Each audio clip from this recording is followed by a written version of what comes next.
to be outside or to not be outside? That is the question here today.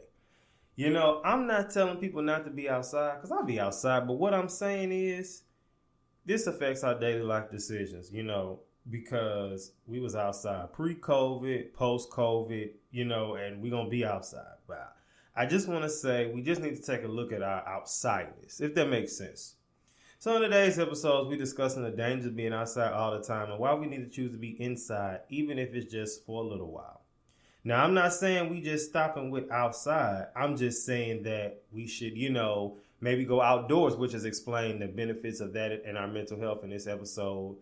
Talk about people who, it seems like they're afraid to stay inside. Nobody knows why. I have some theories, because the thing is that when you go outside, you need to pay $20 to park, $30 to get in. Then all of a sudden you're getting trigger fingers and want to buy your friends a whole bunch of stuff.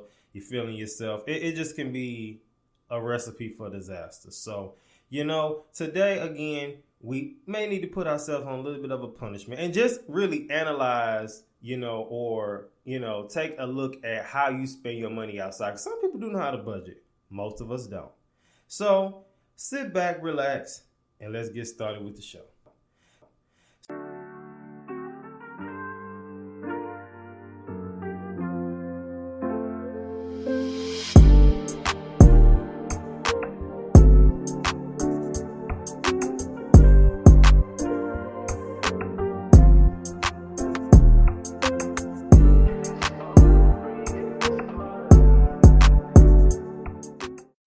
Keep in mind you are young, but then it's like, it's the struggle because it's like you keep in mind that you're young, right? But then it's like, well, I'm young, but then life is short. Because you see so many things with people passing away early or sentiments. And my beliefs is it's all for being like half and half. Sometimes you outside, sometimes you chilling in the house. But the thing with chilling in the house is you will save money. I mean, unless you have food can't come to the house because of Uber Eats or something. And then at that point, it's like you could have just went out. I'm back and it's up PSA. Wow. I'm too flick to take off all my shit at TSA. Okay, what's going on? Loyal tribe, loyal fans. I don't want to call y'all fans. Loyal supporters. Good people, all that good stuff. How you living? It is another beautiful week, a new Thursday. And I know you upset because you're thinking, where you at? So I'm obviously here, but it's audio only this week. Still haven't fully moved into a fully visual every episode. And not saying that, this could be the last audio of the season. I don't know. It probably won't be. But, you'll get some piece of visual from me weekly. At least one, even if the episode isn't visual. But a lot of them will be. So for those who like that aspect, just know that's there. But the audio is the key piece, especially with podcasts, because if your audio is weak, you weak. No, I'm just playing. But for real. So although you can't see me today like John Cena, still got a great episode. And I think it'll be one that'll help a lot of people too. And it's going to be a good one. It's going to be a funny one for sure. So the title of today's episode is You and Outside Need to Have a Little Break. Okay, the meme reads, we're outside and we outside are two totally different statements. Inspiration comes from the song by Tory Lanez, We Outside. Another inspiration comes from Come Outside by Mo3. And then third inspiration just comes from spending money outside. Because honestly, y'all, some of us make so much money and too much money to be struggling financially. Because outside be beating y'all up. So, yeah, that's pretty much that. So, y'all, I am by myself, which, to be honest, as I stated before, you're not going to see too many episodes of me by myself. So be prepared for how you see me now. Well, you know what I mean. All right, so story time today, all right? Today's story is titled The Outsider. Cecil loved being outside. His friends called him The Outsider. Everybody on Instagram, and every time you looked up, you seen him on TikTok, Facebook. Where do you think Cecil was? Outside. He stayed at all the brunches, B-day parties, luncheons, baby showers, and in somebody's section. Cecil had a great salary job, but ain't never had no money. It was because he was always outside buying extra stuff he ain't need, outfits, and whatever he felt led to buy. We get it, Cecil. We understand you was locked down because of COVID, and you wanted to play catch up on the time you missed, but we halfway in 2022. I can confidently say, outside ain't going nowhere. All right, y'all. So story time. Got to keep my skills fresh. Like I told you, we won't be too many story times this season. Since we kind of changed up the goal, but they still gonna be here from time to time like this one. So lessons from the story. Cecil stayed broke. Outside can keep you broke if you're always outside. I mean, there's ways to go about it, I guess, but we'll get into that later. Other lesson is being on the scene ain't always the place to be. Sometimes you can just be in the scene in your house. The third lesson is for anybody out there who struggle with the thought of outside. Outside ain't going nowhere. Now, I get it. When COVID happened, I was the one when, as soon as they let the floodgates open, let us back outside, I was the first one. I remember the first day restaurants was open, we was there. I remember, y'all. So it was still during Zoom teaching, right? And so I remember I had a class on Zoom, and we wasn't doing nothing that day no way because it was a Friday. And so I think it was right before Easter. No, it wasn't right before Easter. It was like a week or two before Easter. Anyway, what? I don't know. Either way, so basically we went out to eat, and they had gave us, and I was on Zoom with my class. And so I remember putting up, like, I didn't have my face on the camera. I think we were supposed to, but I didn't. And I had put a screenshot of what they was doing. I was like, go to Google Docs or go to Google Classroom and work on this worksheet the whole class period. And then halfway through the class, I said, all right, bye. Because I had went to go eat during one of my classes, which then led to my lunchtime. So it was just like, and I didn't get caught neither. Good times. All right, so today, we got 3 definitions. All right, we went ahead and defined punishment. I said the infliction or imposition of a penalty as a retribution for an offense. I defined punishment because originally I said something about punishment in the mean, but in a sense, I do believe that it's okay and sometimes needed that you may have to put yourself on some type of outside punishment because you'll be went broke. You know what I mean? And it's just not a good look. Or a good feeling either. Not even just a look. It's just not a good feeling. I define outside from Urban Dictionary. It says when you go to a location to turn up. And not always turn up. Sometimes it's just being outside, like in the streets. And that's not always at nobody's club or lounge. That may be, literally at like going out to eat. That may be going to the museum. That may be going to the podcast studio. That may be, it's a lot of the block party that they had, the turkey they had, and other places that had block parties, or, it's endless. I define break as a pause in work or during an activity or an event. All right. So the thing is, too, with this episode, I also want to talk about the difference between, and not the difference, but the goal here is to help people who just with the decision fatigue, and you decide on like, do I want to go outside? Should I stay in? And because that can be a hard decision. Sometimes I'll be like, man, do I want to go out eat with them people, or do I just want to eat at home? Or do I want to go over there with them? Because sometimes you may start one place and end up at 40 different places, or you may, expect to have only spent $50 or $25. You end up spending $150, and it can always be something unnecessary. But, making the decision to not necessarily be outside, but be outside like at the park or outside working out, because if you go for a run, that's free.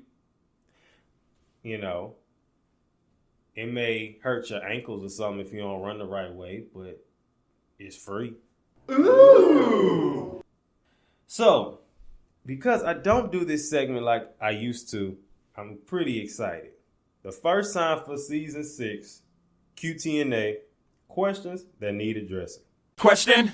So the first question that needs to be addressed is, why do we think that we need to be on punishment? So first of all, if you look up your expenses and you see how much you be paying, you never know. You try, like I did in that TikTok this week. You trying to calculate how you went out and did buy this, and you end up buying so much stuff. Sometimes you'll end up at Target. You know, you may say something like you was just supposed to go to church, or you was just supposed to go eat, and then boom, bada boom, bada bam, it's midnight. You like, dang, how did I end up at all these places? I think sometimes you got to put yourself on punishment, because then if you don't put yourself on punishment, that bank account gonna put you on punishment, because then you can't do nothing because you ain't got no money. Trying to be seen, you know what I mean? Or trying to just be out. I feel like sometimes, and this is what I think, and you know, sometimes, and I get it, you know, when making these decisions, when you have a job or you work somewhere that's, you know, draining, because sometimes the jobs ain't necessarily that you hate them. Some cases they are, but you just drained. And you just like, you know, the weekend come, you so excited. Unfortunately, me and my dad was talking about it, that rush your life away when you always count down to the weekend or count down to the next break. But then that goes into the profession you in too. But I do believe a lot of times our jobs or, you know, places of work make it easy for us to make those bad decisions and toxic decisions, because we just kind of want to release and want a relief sometimes. And it's just like, man, I need to go have some fun. Even if you ain't got the money to do it, you want to go. You know, the weather then broke, so now, well, in Houston it did. I don't know about where y'all live at. But, you know, well, we going to the beach this weekend. You know, you going to spend some money at the beach. You can go jet skiing, and that's, you know, it's just endless. So that's why it's sometimes best to kind of maybe find healthier alternatives to going outside, you know, instead of the norm. 2, why does outside cost so much? Inflation. Outside costs so much because of doggone inflation. And because they raised the price on everything. 3, who started the term outside? Personally, I think somebody on the East Coast did. I remember like 2017, my homegirl, she from Jersey, and she used to be like, oh, we outside? Oh, where he at? He don't never come outside. When we going outside? And so I like saying, I always thought it was funny, but now it became, I hate to say it like this, but when the national TV pick up a term, that's typically when something then got overused. Because I know for sure BET said it last summer at the BET Awards. They was like, BET Awards 2021, we outside. So, yeah. And I get that's the black channel, but still, whenever stuff get on TV and mainstream, that's what I meant to say. Whenever something get mainstream, it's pretty much kind of like, dang, it's kind of lame now. But I remember she was saying that in 2017, so shout out to her. And now everybody be saying it. 4, why does this generation like staying in the house so much? So now, believe it or not, several studies, and we're going to break that down, showcase why more people in this generation like staying in the house. And which is true. I will say a lot of people in this generation are homebodies. But, you know, I do think outside still be beating some of us up. And then I do feel like sometimes too, that the homebodies that they do stay in, when they do go out, they just spend so much because they never out, and they just, you know. But I think everything is okay in moderation. So, you know. So ultimately, and I'm going to keep saying it, you know, if you struggling with wanting to stay in or wanting to go out or whatever, you know, keep in mind you are young. But then it's like, it's the struggle, because it's like you keep in mind that you're young, right? But then it's like, well, I'm young, but then life is short. Because you see so many things with people passing away early, or, you know, a lot of people die so young, especially now. And you see how people lose it all, or it's just you just never know. Or you think, oh, I don't want to see this person, and then you look up and they gone. You just never know when it's gonna be the last time. And I don't want to turn this light, playful episode to like dark like that. But sometimes you do have to keep that in mind too, because you just never know when it's gonna be somebody's last time. It's best to enjoy people while you can, because it's just, and sometimes things don't be the same. Hell, y'all might start not be cool no more. Because there's some people I ain't cool with no more, and I be like, man, they was fun. But it might be last time y'all kick it like that, because you just never know, Or y'all do see each other again, to be weird and awkward, and that ain't never a good thing either. All right, y'all. So let's move into, what does this have to do with mental health? So I said it affects your pockets. Okay. So according to Dr. TikTok, no, it was a TikTok I seen on Instagram and I couldn't find it, y'all, but I'm going to reiterate basically what it was saying. It said there are 10 cities where black folks are doing the best, and this is based on entrepreneurship and home ownership.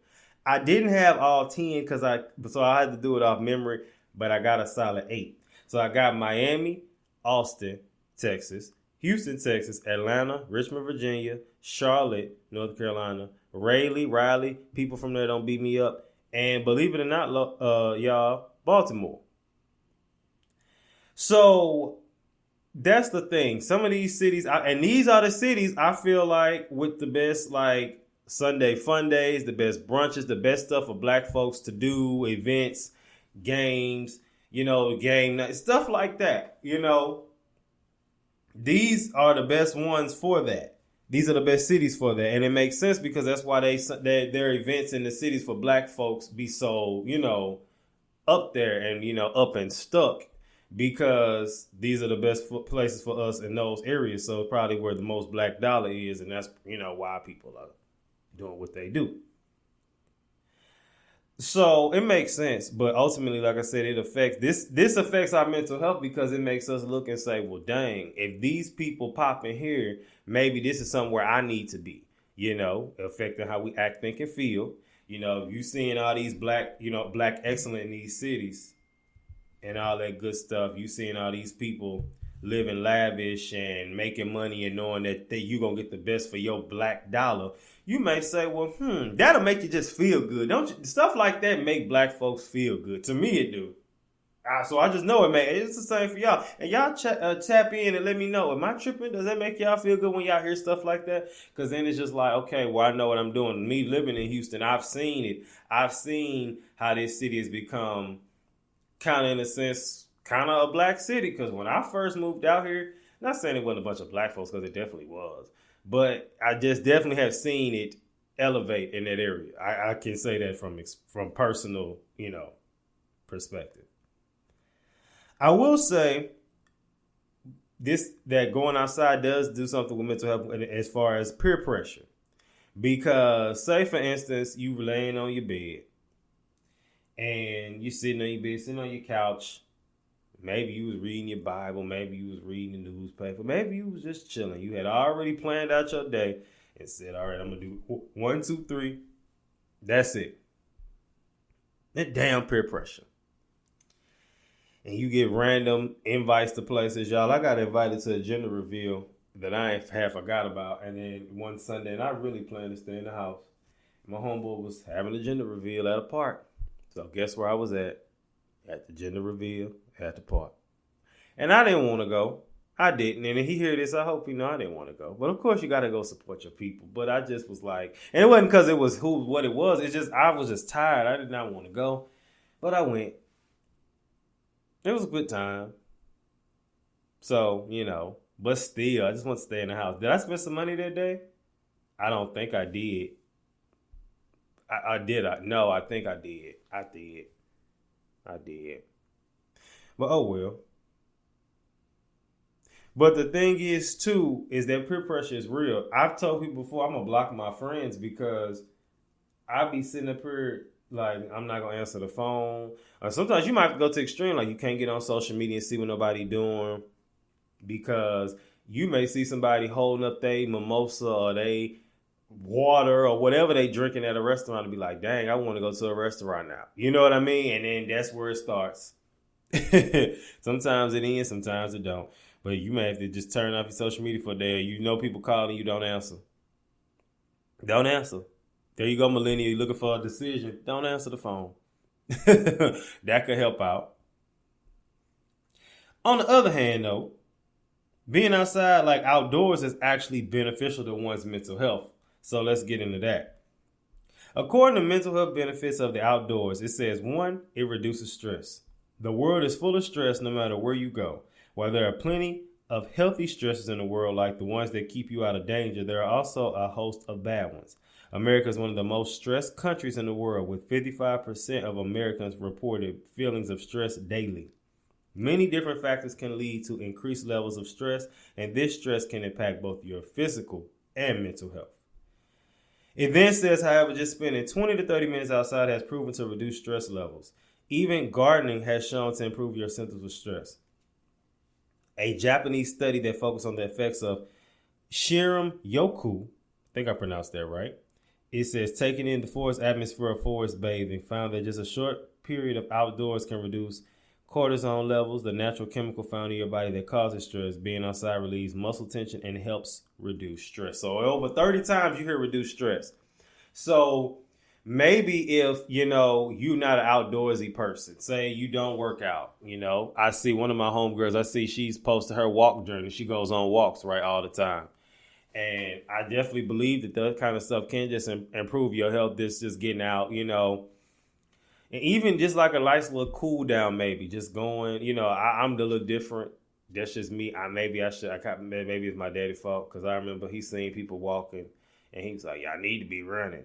So I naturally think that if I'm outside walking, I need to be running and not just walking. Of course, like if I'm walking somewhere that's different, like to a store or something, but like when people, on the not treadmill, on like the tracks and stuff, and they walking, he be like, need to be running. So I'll be thinking if I'm over there, I need to run. But sometimes maybe going for a walk would be fun, just exploring places and just seeing. But then I feel like every time I do it, it just kill the day. Sometimes it be like the whole day gone. But it'll get to the point where I ain't got to worry about no place of work interfering with that. The second one, I don't have no data from it. It's from the same source, but long story short, it said boost your mood, which I could believe that. The third one I like, it says that it fights anxiety and depression. It says spending time outdoors reduces your symptoms of anxiety and depression. An analyst of 10 studies found that spending time in a green environment improved mood and self-esteem.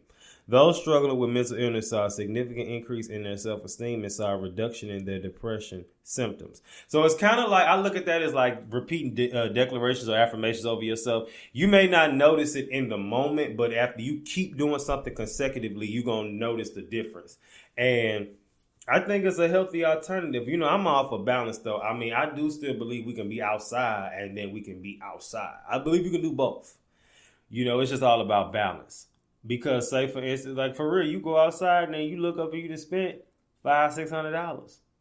Maybe not that much. Some people would be that much, but it just be like, and you didn't even plan on spending that, and that's money gone being outside. Yeah, you made some good memories, and I'm not for having memories because, I've had, everybody knows my story. I didn't have friends that died early. Personally, like close friends. So I'm all for having memories and making moments because you just never know. But in the same time, we still have to exercise wisdom. And then, you know what? I'm going to say the other part for later. The fourth one for being outdoors, it says it puts your mind at ease. Spending time in nature also helps your mind rest. The world is full of stressors, whether they be from work, personal relationships, or financial issues. So let me unpack those three in that order. So the first one says work. If it was up to me, a few people at my job would have been got swung on. But I have to do the right thing. And I'm going to pray for them and just stay out their way. But they lucky because they could catch it. And sometimes people's workloads just be overwhelming, and not necessarily mine, but just in general. I know a lot of people workload and caseload just be a lot. So, I know people, especially those people in those, shout out to my people in the mental health practitioners, social workers, because y'all be, those jobs are a lot. I'm all over the place. Those jobs are a lot as far as like workload and mentally. So of course, it's naturally going to affect your physical. So anybody with those jobs, I salute y'all. I love us for real. Personal relationships can be stressful, y'all. We all know that. You be hanging around some people and they just I'll say this. I'm real selective of who I'm around these days. But I will say that being around the wrong people and the wrong energy can just make everything just stressful. But then at the same time, I'm at a weird space, and you saw that you heard seen that where I was last year and last season. But like I'm still at this space where it's like, I'm not, how I want to say this. One extreme I used to be was always trying to fix stuff. The other extreme is now I'm like, yeah, I got it. So anybody that stresses me out, I try to stay away from on a regular basis. But you ain't necessarily got to cut them off. It's just that's another decision thing, a decision fatigue. You have to learn balance. And you have to learn, I can be around you sometimes, just not every day, all day, you know. And then financial issues. But hell, if you outside blowing money, you're going to have some financial issues because you ain't never got no doggone money. So that's something you need to keep in the back of your head, maybe even the forefront of your mind, just to realize, like, if you know, and man, hell, sometimes you probably didn't spend too much money. Now you forced being outside. Now you didn't force yourself. You got to be outdoors, because you ain't got no money to be outside. So now you saying I'm outside, you out here posting, trying to stunt like, oh yeah, you know, not going outside today. Gonna spend my time outdoors, you know, enjoying life and nature. Y'all can have it outside. Yeah, they can have it outside because you can't afford it today. That's why you saying that, clown. But y'all know people be doing that. They be trying to like put you on, make you feel bad for doing something. But the only reason they doing it like that is because they can't do it. They wish they could be standing on top of somebody's couch. They wish they could be at brunch singing melodies from heaven with some shades on. But they can't. And they button up shirts. But they can't because they ain't got no money to do it. So they just like, well, let me go do this. And y'all can enjoy that. Don't that get on your nerves when people do that? Try to downplay your fun. Like, if just be quiet, you know. But I don't know. Maybe. All right, y'all. So we're moving into the next segment for today. We're moving into the weekly sabbatical. Now, as we all know, the weekly sabbatical is for when we are reminiscing, reflecting, whatever. And let's think about it. So when I reflect on being outside, I think about where I'll be. Sometimes we at brunch with it. Sometimes we at the gym with it. Sometimes we may be at a museum or something artsy-fartsy, fancy smancy. You know, you may go to church on your Sunday. And, you know, let's talk about this. When it comes to eating, because that's one of my favorite things to do. According to fastcasual.com, it says, sure, millennials can be high maintenance when it comes to food on their plate. They have a passion for locally grown and raised, organic, perhaps gluten-free. But that's just one piece of the puzzle. When millennials make a decision to spend their hard-earned dollars at their favorite restaurant, they are looking for an experience. According to a recent New York Times article, it's not breakfast, lunch, or dinner, but a food event. But despite a tough crowd to win over, this generation, born between 1977 and 2000, has been called the largest and most influential generations of consumers ever. And that's by Jeff from Barclay, EVP, author of Marketing to Millennials. I agree. Going to eat is like an event. Like, it's like an experience almost. It's like, let's go eat. Sometimes you go eat by yourself. You might find you a little hole in the wall, a little shack. You might go to a big, you know, fancy smancy restaurant. You might go to a chain restaurant. It don't matter. Sometimes you just want the experience and make something out of the day. Like, you ain't got nothing to do. Let's go eat. You don't feel like cooking. You know, that could be a whole event in itself. It's been days where I've gone to eat 3 times in a day in like 3 different spots. Sometimes with 3 different groups of people. Because, you know, I'm just that popular. So then I have to ask myself, where are we going? And you have to do that. You have to ask yourself, where are we going? Because, and sometimes you can't ask where we going. Sometimes you just need to go for the ride. Even lately, you know, I hate driving. Everybody knows that. But I've been G-sliding and riding a lot lately with my friends. So I just kind of go for the experience. And then I'm like a little kid. I like going to sleep in the car. I don't know why would I do. Also, when it comes to like reflecting, traveling. This generation loves to travel. I know I do. Like, our parents, some people grew up traveling. I didn't. But a lot of times, you know, the generation before us, they feel as though traveling is like you need $5,000 to go out of town for the weekend. In reality, you don't need that much. Because sometimes what you're going to spend in a weekend in your city, you get your plane in advance, unless you me and got a Southwest credit card. and you get you pay for your flight in advance, and then just whatever you're gonna spend that weekend in your city, you spend out of town. So it's really the same thing, especially if you outside, because this generation be outside. You know, every day you can do something, especially if you live in one of the cities mentioned earlier. I live in Houston. You can get a little bit of whatever you want, you know, and be outside with the outsiders. You know what I mean?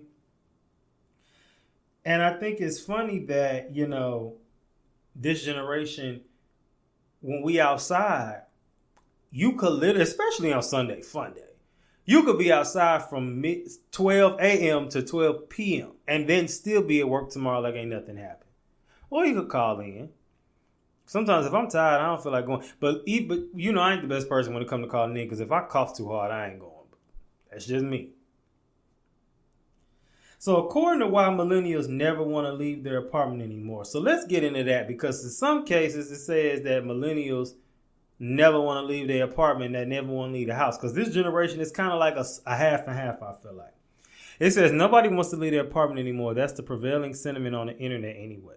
It said Mean Girl memes and Viola Davis gifts celebrate the joy of canceling plans.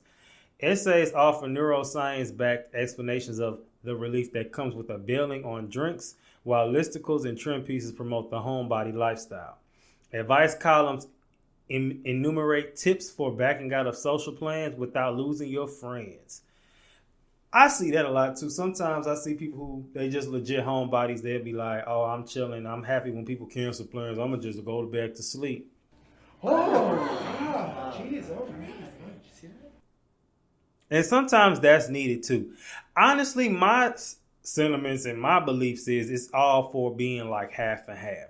Sometimes you outside, sometimes you chilling in the house. But the thing with chilling in the house is you will save money. I mean, unless you like say you in the house and you do go get food, or you have food shipped. You have food can't come to the house because of, like, you know, Uber Eats or something. And then at that point, it's like you could have just went out.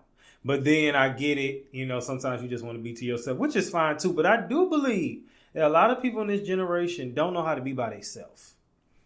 And if you struggle with being by yourself, like you always want to be outside, you never want to be in the house, it's either one, you homeless. Two, you got a demon that's terrorizing you in your house. Three, you live with somebody that's terrorizing you in your house. Or you just don't like being by yourself, which is something you may need to address. I'm serious about that demon. That's real. You look back and you think you see something run across your house, and then you think, oh, I'm tripping. No, you wasn't. It's waiting till you go back in your room to get it back on its post. It then says research suggests that all this homebody chatter is not just for show. Young people really are more prone to staying in these days. One 2018 newspaper published in the journal July found that Americans between the ages of 18 and 24 spend a whopping 70% more time at home than the general U.S. population. In another 2018 survey conducted by the marketing research firm Mentalhealth, 28% of millennials between 24 and 31 say they prefer to drink at home because going out was too much effort, compared to just 50% of the baby boomers who agree with that statement. Personally, like I said earlier, I think it's split. I do believe that some people say, I'll just rather chill at home and drink at home and eat at home or watch a good movie at home. And I think that's great. And I just, you know, for me, I was always outside, even as a kid. Like, I like being outside. Well, technically then that was outdoors if we're going by the definitions. But I like doing stuff. Every weekend I was doing something. Even on the weekdays, I do my homework and go outside. If I ain't had no homework, I'm going to see my friends. Like, that was me. And for me, I just get tired of being in the house all day. I don't know. But then at the same time, I can't be in the house too. It's like, I don't know if it's just because, you know, I was only child. For me, you know, so everybody different. Because I got friends that got a house full of people. You know, a boarding house full of people, and still was outside. And some people just like being in the house. But, you know, we young, enjoy your freedom. Because, again, I think it's stupid when people, like, talk about getting married and then say, yeah, when I get a divorce. Why would you say you're going to get a divorce? That's stupid. So, because when we get married, we staying married over here. So, some people I do feel like avoid marriage out of fear or whatever. But at the same time, you're going to be with that person the rest of your life. So I feel like if you want to go out and do what you want, how you want, then so be it. Because when you get married, it's not that. And it's not because, you know, oh, you in a relationship and you chained to this person, they got a leash on you. It's a common courtesy thing. Like, hey, I'm going over here. Hey, I'm going to be over here this long. You know what I mean? So I don't look at it like a leash, but in the same breath, I don't want to be 32 and wish I would have did this either. And I think, and some people think they ain't gonna never get married. But let me tell you, some people don't think they ain't gonna ever have kids. But I'll say this: anybody who say they don't have kids end up having at least 3 kids. So keep that in the back of your mind while you talking about some. You ain't gonna have no kids. You gonna have 3 of them mugs. Talking about some my kids, loving my 3, my worlds, my 3 kings, my 3 queens, my 2 kings and my queen. So don't even do it because you setting yourself up for failure. I'm just being honest. I've seen it happen literally like 1,000 times, and you're going to be 1,001. So to end off, if the pollen don't beat you up outside, stay in the house sometimes. I recommend, as far as those when we're making a grand decision, maybe you can do every other Sunday, every other weekend where you just outside, or maybe once a month where the weekend you just outside. But then again, sometimes people have them jobs where they run from, but then that's when you might need to reevaluate your career. Because some jobs are just draining, like I said earlier. But sometimes you might be like, I hate this place. And that's when you need to reevaluate that. Which is a good segue into next week's episode. Which I'm going to go ahead and drop the title. Next week's episode is called Dear Millennial, F That Job. I'm not going to get too much into that. That was a nice segue and that wasn't planned. But just know it's going to be good. It's going to be perfect. It's going to be perfect. But before I get ahead of myself, let's end off with this week's question, the challenge. It says, how much money do you believe you spend outside a month? I challenge you to cut that in half. So I challenge you to go back on the weekends if you can and just kind of, even if you get like a nice little average or a guesstimate of how much you think you spend a month. And then, just say, this week's meme says $7,777. And although you may not spend that much on a Sunday fun day, you have been out and spend a good chunk of change you didn't expect to spend, especially if you said you only meant to spend $50. Okay? All right, y'all. So that's it. Next week, we have another hot fire guest to combat the topics for this episode. It's going to be good. All right. So PSA signing out. Always remember, keep your head up like your neck hurt. Remember who you are. Make your mind up. Don't let it make you.